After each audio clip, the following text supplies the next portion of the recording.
what you need to know about the new 2024 GP contract.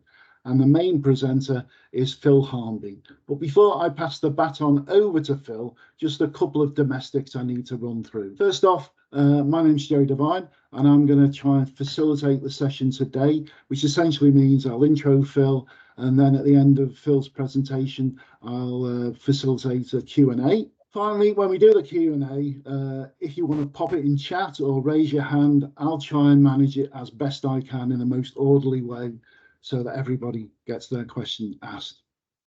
Well, that's enough from me, and you are in for an absolute treat in terms of who is delivering today's session. That is Phil Harnby, and Phil's been working with Thornfields for the thick end of 10 years now, and him and I started doing in-person roadshows, and now we've ended up living in the virtual world doing this kind of stuff. So Phil is a director at Mitchells Greaveson, chartered accountants, but more importantly than that, in my experience, he has a real knack of making possibly complicated things appear very easy, and also helping you see the wood for the trees. So hopefully that's what Phil's going to do over the next 40 minutes or so.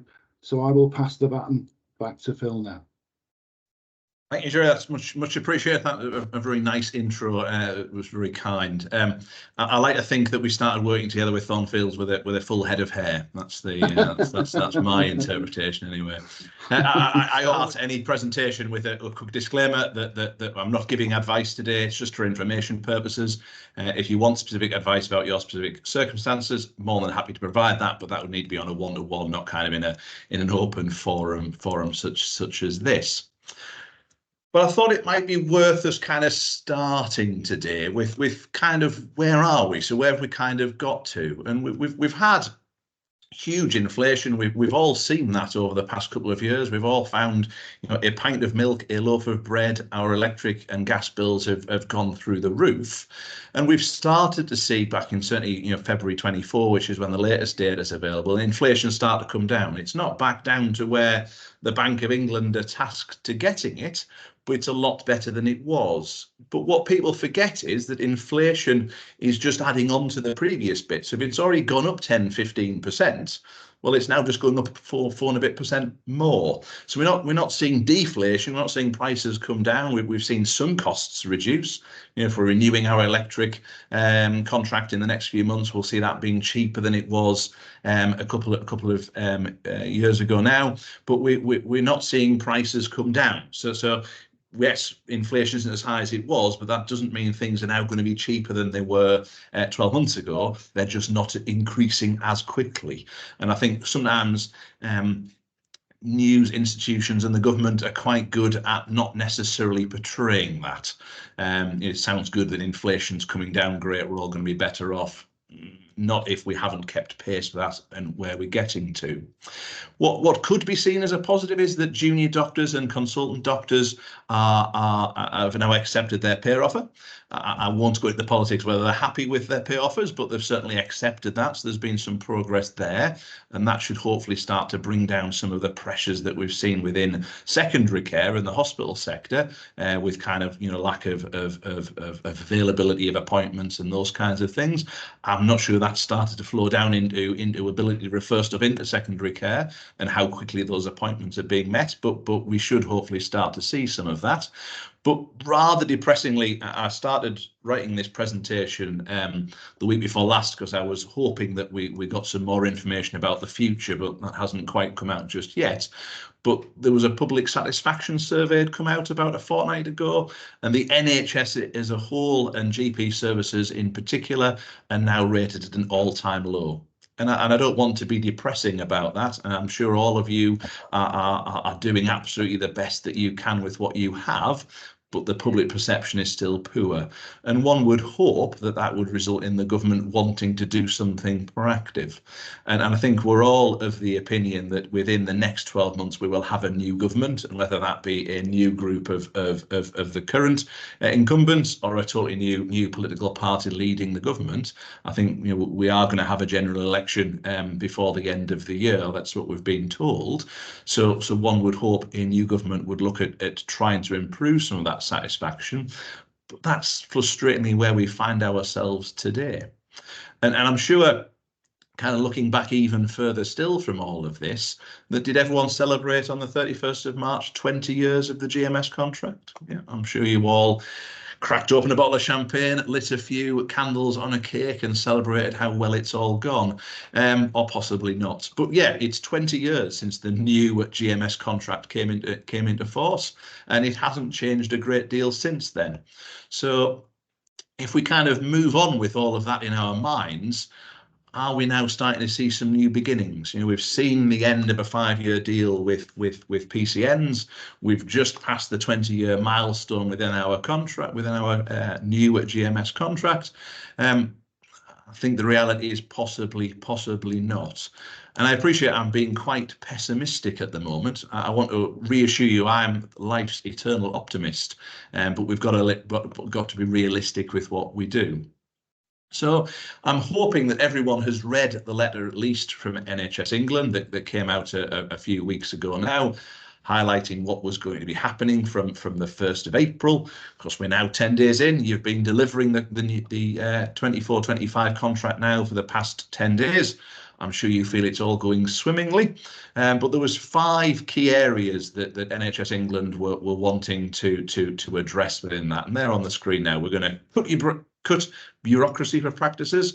We're going to help practices with cash flow and increase financial flexibility. Going to give PCNs more flexibility around staffing. Going to support practices and PCNs to improve outcomes and improve the patient experience of access, which all sounds really good and exciting. And I'm sure all of you are then wondering, well, what are we going to do with all of that then, Phil? So I've broken down over the next 5 slides the kind of salient points that I see as an accountant. And I always need to remind everyone that when I'm talking about the finances within GP practice, I am not a clinician. Yeah, I am absolutely a numbers man. I know very little about healthcare in the health sense, but I do know a fair bit about the numbers and the finances within that. So as an aim to cut practice bureaucracy, we're again playing around with QOF points. If we cast our mind back not into that distant past, we've always been promised a review of QOF. That has never really happened. It's always been tweaked around the edges. But this year, we're going to do a little bit more tweaking. With 32 out of the 76 framework indicators are being suspended. And income is going to be protected around those. There's 212 points of protected income.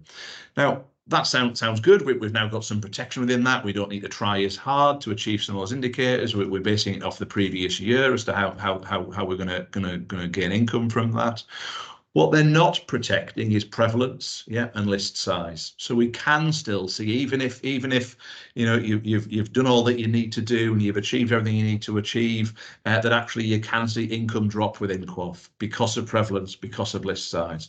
So we do need to be cautious around kind of what our list size is doing, and we'll look at that in a second on a separate slide, but also prevalence as well, and just understanding how that will interact. So we've still got to do a lot of the things, even though that income is protected. I think that often leads us into a false sense of security around that.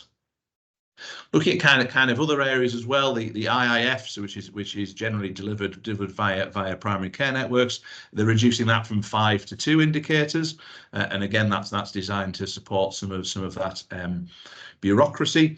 And the capacity and access payments, we're going to increase by 46. I'm saying we, NHS England, are going to increase by £46 million to 292, and that's going to be by the retirement of those 3 IIF indicators. So again, we are theoretically seeing less work that needs to be potentially done, but it doesn't mean that we can kind of just put our feet up and rely on it all happening around us. We are going to still have to continue doing the things that we've always been looking to do. The bit that's probably of most interest within this, though, is the changes within some of the payment amounts that are coming through.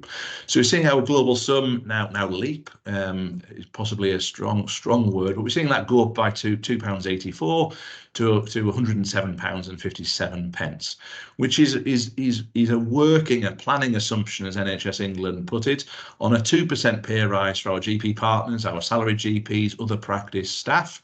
Bearing in mind inflation is still running at that 4.8%, so we're not quite keeping up with inflation on that, as well as that kind of historic inflation that we've seen as well. As well as kind of a 2% rise within our staff. Yep. So the idea is everyone's going to end up with 2%, 10% more. I'm going to emphasize on the idea is because, of course, you know, we've all seen our electric costs go up. We've all seen insurance costs go up. We've all seen, you know, the other costs associated with running our GP practices. I'm fairly certain none of those increases that we've seen will be around the 2% mark. Yep. I'd ask for a show of hands, but it would probably take you a long time to put them all back down again. So we won't go for an impromptu vote, but you know, we're not seeing that kind of that increase in income. What is potentially a chink of light at the end of the tunnel is that the DDRB, which is the Doctors and Dentists Review Board, which is the independent body that look at the GMS contract every year, they haven't finished their final report yet about, well, what should the final figure be? So NHS England have said that when that final report comes out, they will look at potentially revising the increase, and as we kind of saw in last year's contract, there was then some backdated things that came through as well. I said I kind of put off doing the presentation in the vain hope that we might get some kind of feedback before the beginning of the contract, but frustratingly that hasn't happened, so it may be a bit of a watch this space, and hopefully we might see something additional come out from where we are at the moment. So that kind of increase that we've seen is designed to cover 1.68% for inflation and a 0.38% of population growth. But as we've seen, inflation is above that 1.68%. And I'll be honest, I haven't looked at what population growth is within the UK, but I suspect it's above 0.38. So there's definitely going to be a reduction in kind of real-time earnings from that point of view. They've then also done something which to me is a bit odd. So they've decided that the practices need support with cash flow. I don't think I've got any client that wouldn't disagree with that. Cash flow is a really important aspect of running your practice. So what they're going to do is they're going to change the aspiration payments for QOF. So the aspiration payment is the payment you receive every month. They're going to increase that for 24-25. So from April onwards, they're going to move from what it was traditionally 70% based on last year's achievement to 80%, which sounds great. We're going to get some more money up front. But what that means is, though, that when we get to June kind of next year, when we then paid our achievement payment, that's going to be smaller. And certainly I have a number of clients that rely on that June payment to make payments for partners tax in July. Yeah. So if that payment's going to be reduced, we've got to make sure that in our planning within our practice, we're aware that, hey, we're getting this money up front, but we're not getting any more money. Yeah, so it's not as if all of a sudden there's going to be a bigger pot of money that we're going to get. We're still going to get the kind of the bigger payment in June. That's going to drop from 30% to 20%. So we just need to bear that in mind when we're doing our cash flow forecasting and we're planning for the future, that payment in that period is going to be lower, and what impact does that have on cash flow? So if we've ordinarily been getting X amount, it's now going to be shrunk down. Will that cover the payments that we traditionally make based on that? So do we need to start keeping back some of that additional increase that we're seeing month by month? Because as with anything, small incremental increases tend to get lost in the mix.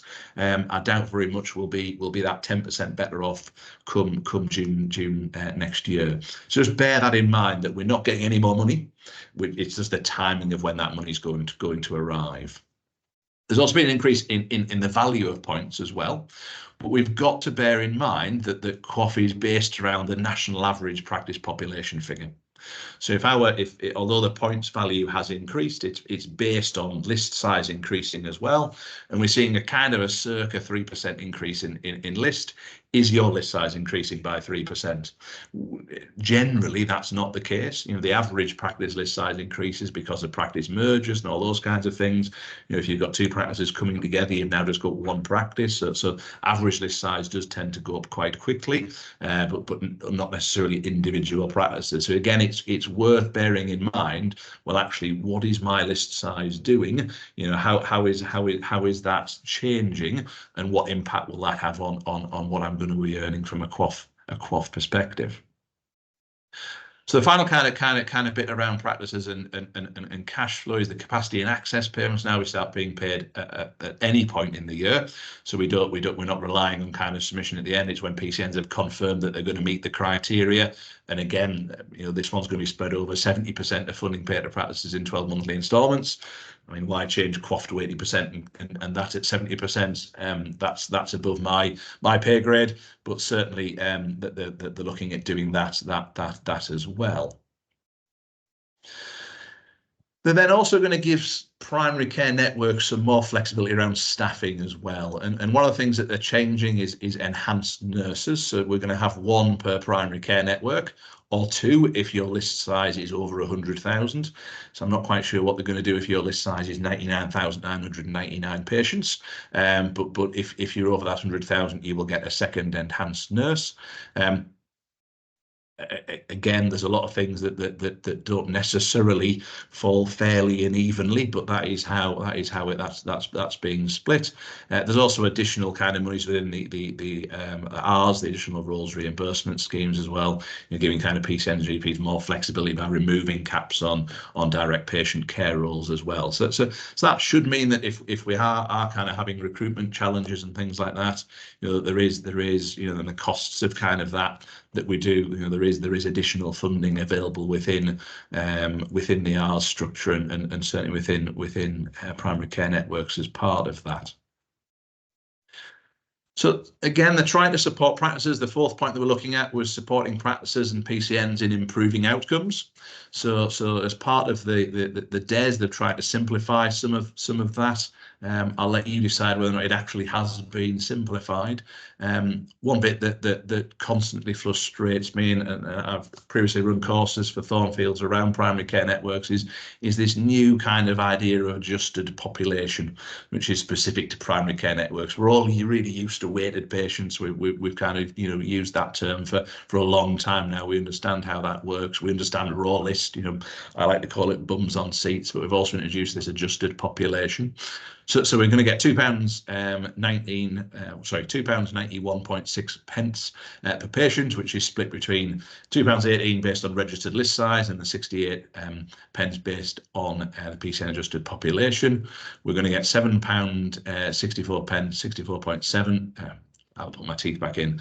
£7.67.4 pence. I'm not sure why we into points of pennies within primary care networks, but that's been that for a while. On the enhanced access, again based on adjusted population, sticking at £120 per care home bed as well, and then £3.24.8 pence around capacity and access support, again based on adjusted population. And those of you who are quick off the mark will appreciate that there is no inflation in primary care land or primary care network land. Those figures have been fairly static for some time now. The same can be said around things like immunisation monies as well. Those figures have been fixed since I think 2020 now. So we're not seeing the same kind of growth in figures that we're seeing in some areas.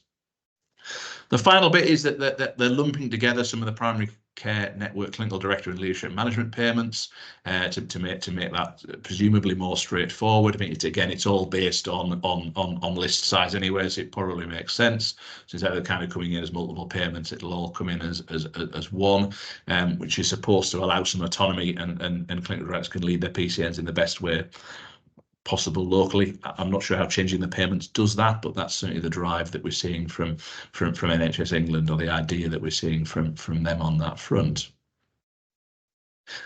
The final kind of part of this five step plan is the improvement of patient access, or the experience of access, and this revolves around telephony systems and review of data within telephony systems. So what my understanding is that NHS England are going to be looking at some of the data around winter pressures based on these new telephone systems to enable them to understand how that demand can be managed. Now, I said I like to think of myself as the eternal optimist. I would like to think that will result in more funding being available at the appropriate times. Focusing the winter pressures, tight money in the right areas, understanding where that demand is for patients. I think some of that information may be useful. Certainly you can't argue that more data is helpful if that data is used appropriately, and it may enable you to determine, well, actually, we need more staff in earlier hours or on a Monday morning, but I think we probably already know a lot of that stuff. We know that more patients ring up first thing on a Monday morning than they do on a Friday afternoon. But I think there is maybe going to be hard data behind that rather than anecdotal information that sits within that. But certainly speaking to a lot of my clients, this has already been done. Most of my practices have now got new telephone systems. We've got, obviously, BT are closing all of the old analog type telephone systems, so lots of practices have already moved a lot of onto digital telephony. So I'm not 100% certain how that's going to help a lot of practices, but certainly that is an area which they're clearly looking at spending some time on. So almost immediately after the letter was sent out to all practices, the BMA launched a survey, and 19,000 GPs and GP registrars took part in that survey, and 99% voted that this contract should be rejected. The BMA, I think, if you look at their website, have clearly pointed out that this isn't a binding vote. It's just more of a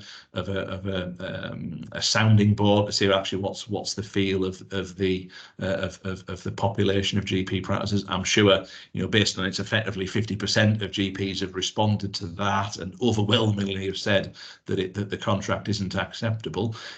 Whether that leads into some kind of industrial action further down the road, I just don't know. I suspect certainly a lot of your GPs will have responded to that survey. I think we're definitely in a time where we've been told this is kind of a 12-month holding contract. Again, I suspect tied back into that understanding that we're going to end up with a new government in the not so distant future, and they will want to put their own stamp, and as every successive government wants to do, as every successive health secretary wants to do, is fix the NHS. They will want, I will assume, then want to review within that 12-month window. But certainly at the moment, I think feelings aren't particularly positive, and certainly the funding isn't quite where I think any of us would hope it would be to fix some of the challenges that we are all experiencing. But I think it's also worth thinking about, well, what's happening outside the contract, and what other impacts are going to affect where we are at the moment, because we can't just look at the GP contract in isolation. We need to kind of weave into that, well, what other outside factors are going to impact on the practice and are going to impact on the earnings of partners as well as staff within that.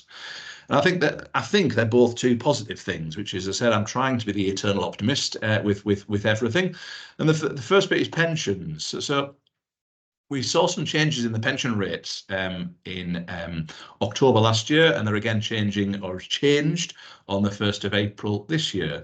And that should mean that, I appreciate that the tables are quite small, so we have tried to make them as big as we possibly can, but this is without them not fitting on the screen. So on the right hand side of the screen, we've got the figures that were for, or the contribution rates for employees that were, or the employee rate from October 22 through March 23, and then on the left hand side the rates from the beginning of April. And certainly if we're at the higher end of the earnings spectrum, we're now going to be contributing less. Yeah, so the actual contribution into our scheme will actually reduce. And if we use the average earnings for a GP, so a full-time GP, the latest available information is only 21-22, so that's why that information is being used. if we're earning kind of £118,100 as the average full-time GP, we're going to save about £1,200 in pension contributions. So I would like to think that NHS England are switched on enough to realise, well, okay, we're only giving 2% in the top end of earnings, but actually they're going to be saving another kind of chunk of money at the bottom end. And certainly if we're at the highest rates, we're saving 1%. You know, if we're earning at this level, we're saving 1%. You know, it is reasonable chunks of money that are going to be saved on that.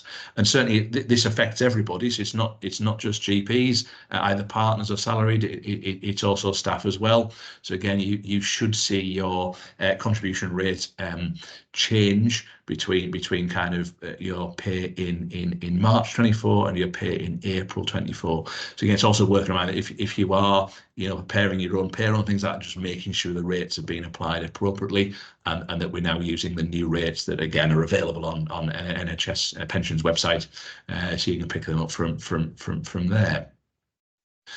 The other thing that's worth looking at as well is changes in tax rates as well. So you know, our current Chancellor has said that, you know, he wants the government to be a tax reducing government. You know, that's always been a Conservative mantra.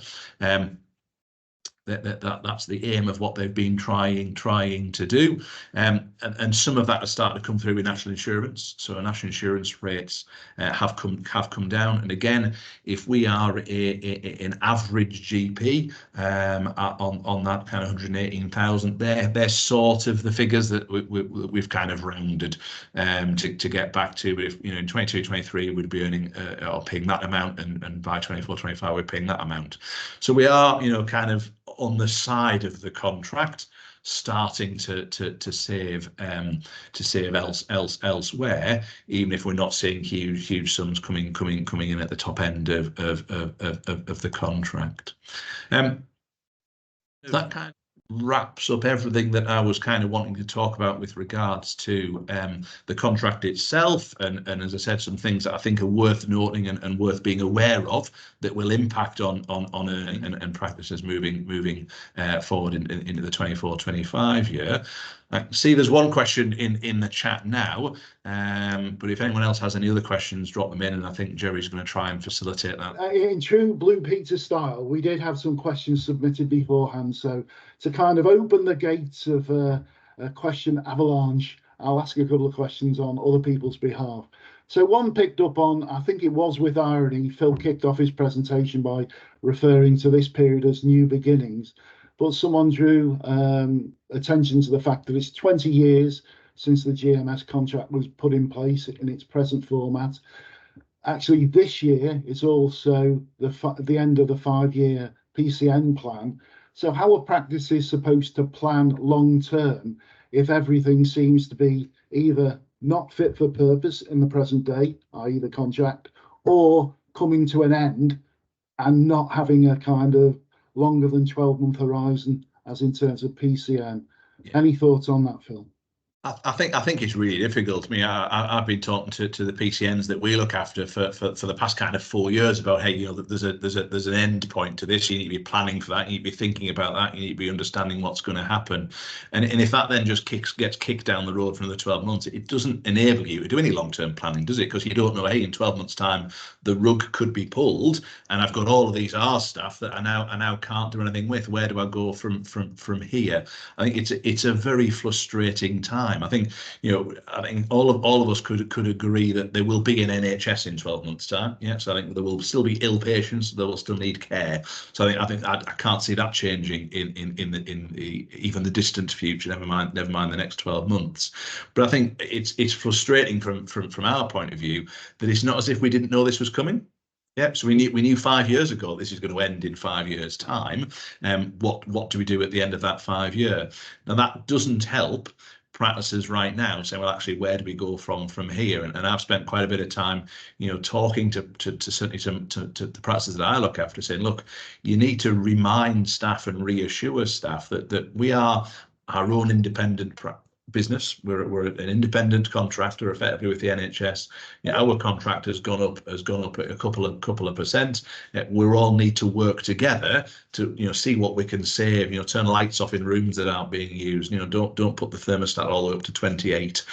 Keep trying and reduce outgoings within the practice themselves to mitigate the fact that the top end numbers are not going up. Because it's very easy for practices to sit and or staff within practices to go, well, hang on a second, consultants are getting a pay rise, junior doctors are getting a pay rise. It's way in excess of the 2% that I'm being given or offered.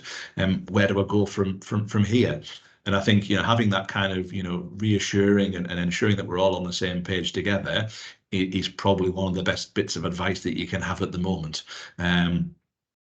Because until we get some further clarity from the DDRB, the Doctors and Dentists Review Board, I can't see this number changing in the foreseeable future. Okay, well, that's really helpful, Phil. I mean, I suppose that the gist of that is that the future is unknown, and as long as you build that into your plans for the future, you'll be in as good a shape as you possibly can be. I would like to think so. Okay. But it was you, and also you heard it first here. Phil has officially said there will be sickness after the next 12 months. So there you go. That's official. I was always told when I was young that there's two certainties in life, which is death and taxes. So there will always be ill people, and there'll always be a tax man. That's the. Another one was around average list size and whether that's fair or unfair, because I think in your presentation you said that the uplift in average list size was about 2.83%. And if you hadn't achieved that, then therefore there would be no increase in funding for you, which essentially means you'll take a pay cut or a funding cut. Any thoughts on how you could mitigate that, or is the same advice around cut your cloth accordingly, keep a sharp eye on the costs that you're incurring? I think it's a combination of both. I mean, one are we looking at our list sizes? Do we actually know what our list size has done over the past 5 years? Are we paying attention to what's happening in the local community? Has there been a load of new properties, new housing built just around the corner? Because what we tend to find with that new housing just around the corner is it's full of younger people, it's full of younger families that don't necessarily register with the GP because they're not unwell. They only register when they are unwell. So that could leave a big area of your population that you could be receiving, over £107 a year for, but actually you're not because they've just not registered.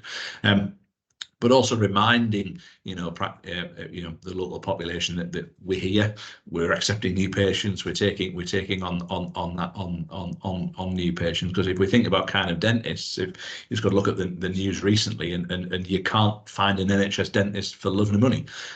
So actually, if that's then being instilled into just the NHS isn't accepting new patients, well, actually they're just not registering because they don't think that they can.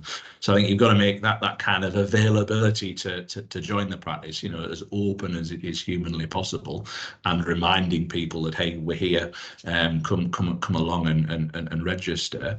I think the other thing you've got to look at, certainly around QAFE's prevalence, to make sure that you are, ticking all of the indicators, to make sure you are looking at the prevalence within your population, to make sure you're getting as much out of the population that you have in funding. But I certainly think practices need to pay a lot of attention to list size at the moment, and have done, in fairness, for the past 5 or 6 years, with the way kind of the contractors really focused on list as being the payment mechanism, to say, well, okay, what's happening with my list? Why is it doing what it's doing? And is there anything we can do to mitigate that? So if we're seeing list size drop, understanding why that list is dropping, or if we're seeing it grow, well, what have we done that's resulted in that? It could just be natural kind of growth within the population.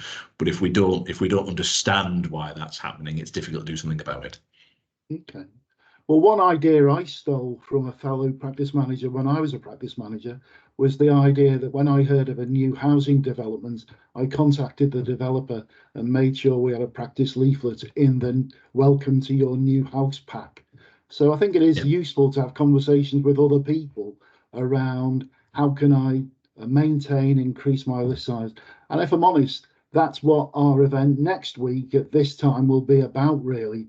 It'll be about sharing insights, possibly mentioning things they're having difficulty with, and also hearing of creative solutions people may have already thought of elsewhere. So you can have that for free in terms of, if there's any housing developments near you, get your practice leaflets into the welcome to your new house pack. So I appear to be the only one. I was chatting to a practice manager yesterday that their patient participation group had done some leaflet dropping for them. Okay. Yeah. So I mean, the NHS and primary care is all about sharing good ideas. So let's share away. So there is a question actually in chat now, and it says, how many full-time GPs would normally be in an average practice of 9964 patients?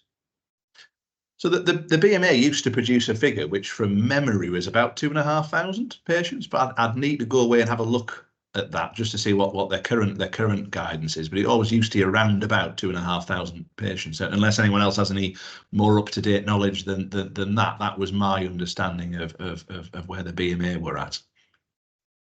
You may have noticed I've gone very, very quiet when you asked that question. Well, if we don't give, that's the kind of thing we can pick up again next week, or we can include in our handout when we send it round. So another question is around what is an enhanced nurse? How do I recruit one, and do they grow on trees? So where's this phrase come from all of a sudden, and why are they now included in ours?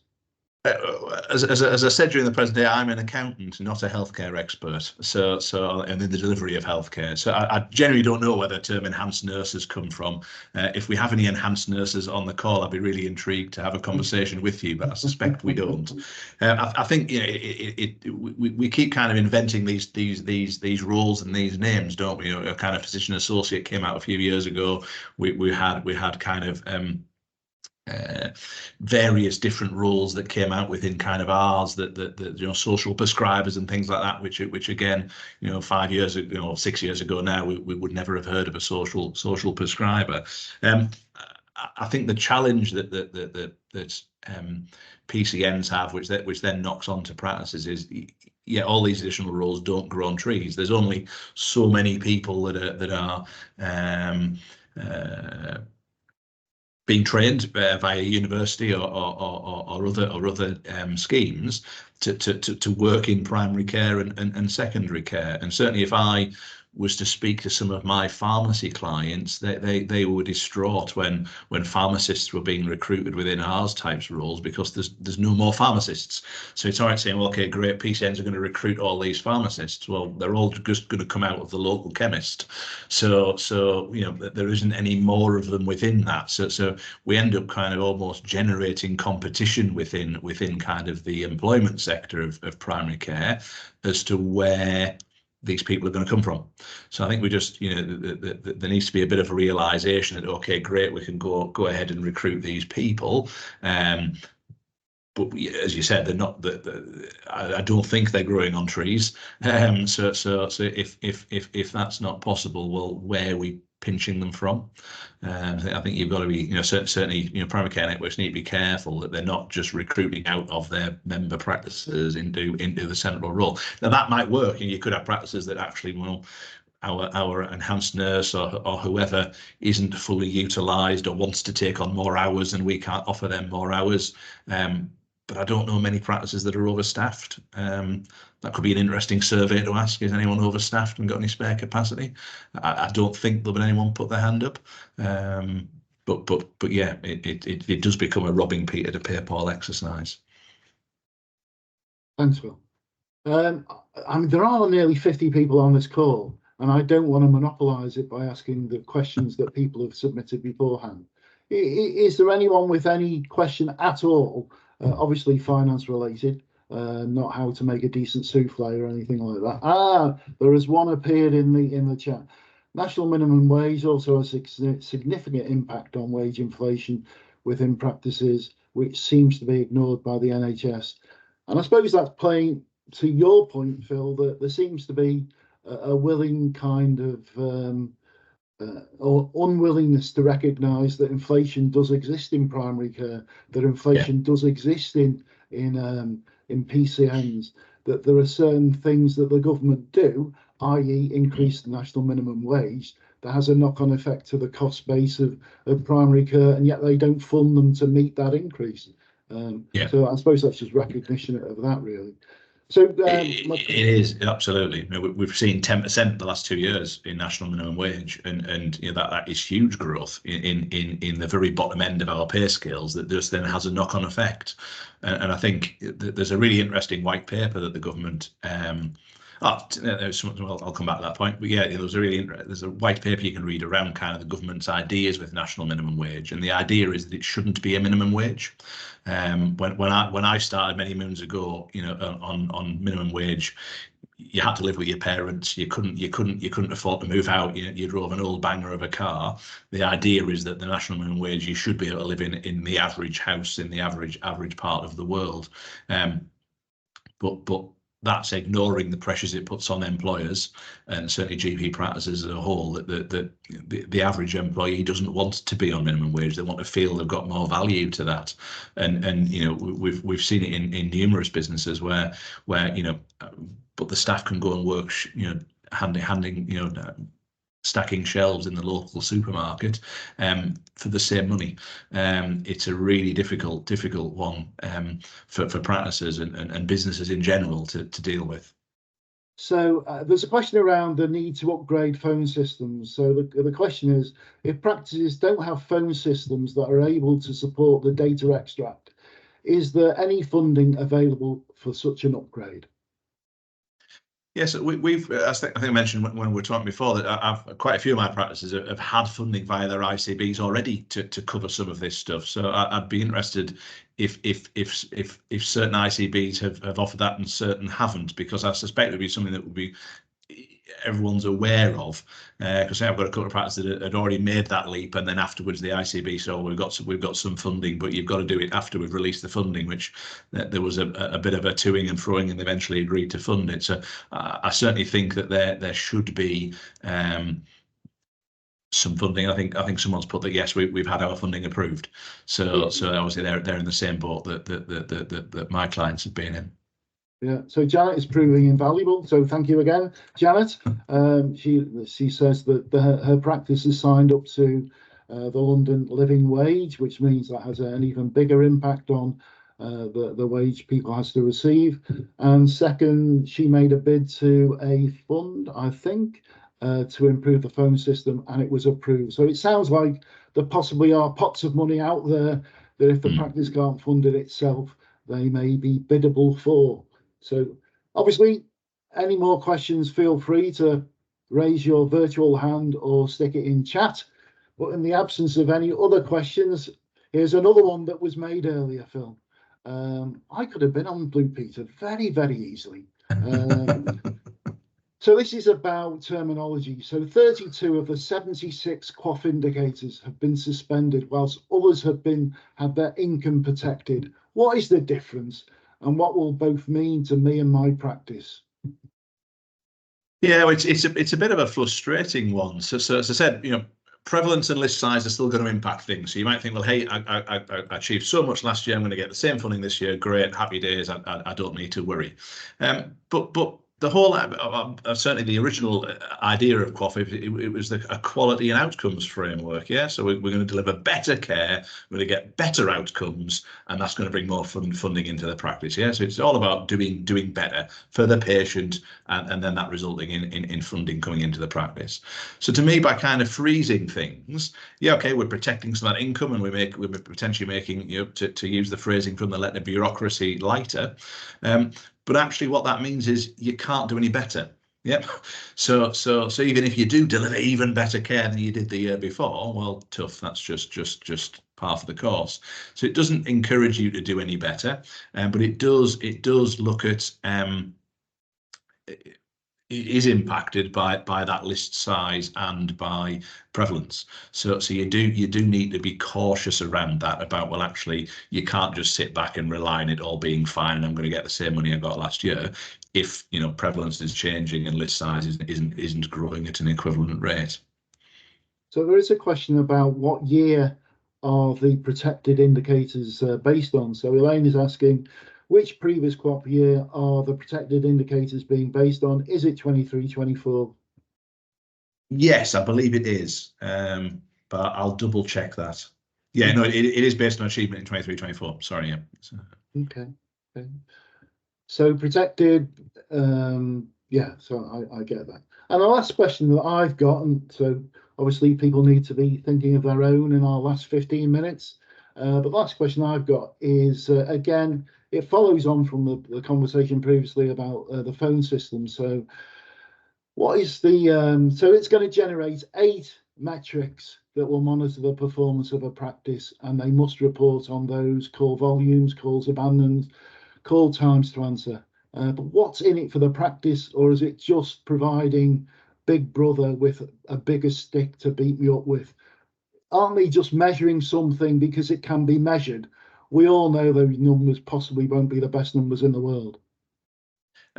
Yeah, I mean, I would like to think that you know, I said I like to be the eternal optimist. So certainly, if I was running a practice, I would want to use that data to my advantage. Yeah. So you know, you take the positivity out of it. So actually, you know, as I mentioned when we did the presentation, when I went through the presentation, that you know, we all know Monday morning is busier than Friday afternoon. Now that's anecdotal. I've got no evidence of that. I'm just having, you know, conversation with practices, and that's the feedback that I get. And certainly, me as the accountant trying to ring a practice, I would never try at 9 o'clock on a Monday morning. Yeah, I know I'm not going to get through. So, but that's just anecdotal. There's no evidence that I have behind my decision to make calls at certain times of the day. Now, if you can be flexible in your workforce, say, well, actually, we need an extra 2 employees on Monday morning for an hour to answer phones quicker, to bring down waiting time, then you know, that could be something you could use. But is it practical beyond that? Well, I think unless you were to start looking at the data, you probably don't know. Because actually, if there's only a half-hour window that you need an extra 2 people, can you employ 2 people for half an hour? Probably not. They're going to probably want more than just half an hour's work on a Monday morning. How would you spread that out? But does that mean you can manipulate your team? So actually, for that first half an hour, they're answering phones. The second half, you know, the second half of the day, or the second 3-4 hours, they're doing something different. I think unless you can look at that data and analyze it internally, then I genuinely don't know what the benefit is going to be or not be. As I said, I would like to think that, hey, if it is found that, you know, look, we've already got 6 people trying to answer phones, we've got 20 people waiting to be answered, and all those kinds of things, does that then result in the Department of Health and NHS England having a light bulb moment, going, oh yeah, you're right, we do need to spend an extra amount in being able to recruit more administrative staff. I'm potentially being a bit too optimistic on that front, but it may well be that they are trying to just prove what they're being told, and I do think, kind of, you know, post-COVID, that there is a significant increase in demand on the administrative function of practice, as well as the clinical. You know, if we look at all the R's roles, they're all, you know, patient-facing, or predominantly patient-facing, dealing with clinical care. But I do think we also need to be realistic that actually the administrative burden that comes with that is generally a practice burden that needs to be dealt with by unfunded staff, but hugely valuable. Yeah. Okay, well, that's again interesting, Phil. But when I worked in industry, 2 phrases. I used to be heavily involved in something called Kaizen, or continuous improvement, and 2 phrases kind of spring out of that are relevant to this. One is, if you can't measure it, you can't improve it, and the second is, a cow doesn't get any fatter the more you weigh it. So you've got to kind of ride a middle ground between measuring to improve, but not measuring too much just because you can measure. It's been a fantastic, insightful presentation, Phil. Are there any last-minute questions from anybody? Feel free to shout now, or possibly raise your hand, or stick it in chat. And also, when we reconvene, so if you've enjoyed this session and you've got some questions you felt you wanted to ask but didn't, or over the next 7 days you think of some questions, oh, I meant to ask that, then please register for the session that is 12 till 1 next Wednesday. Phil will be here. There'll be no presentation. It'll be very much a conversation. And I just hope that you've really enjoyed the hour together. I hope you've enjoyed Phil's presentation. thanks from me and Thornfields to Phil for what was a cracking presentation as far as I could see. I hope everyone's enjoyed it. I hope you have a great remainder of the week. Take care of yourselves, and until hopefully when you join again this time next week, bye from me.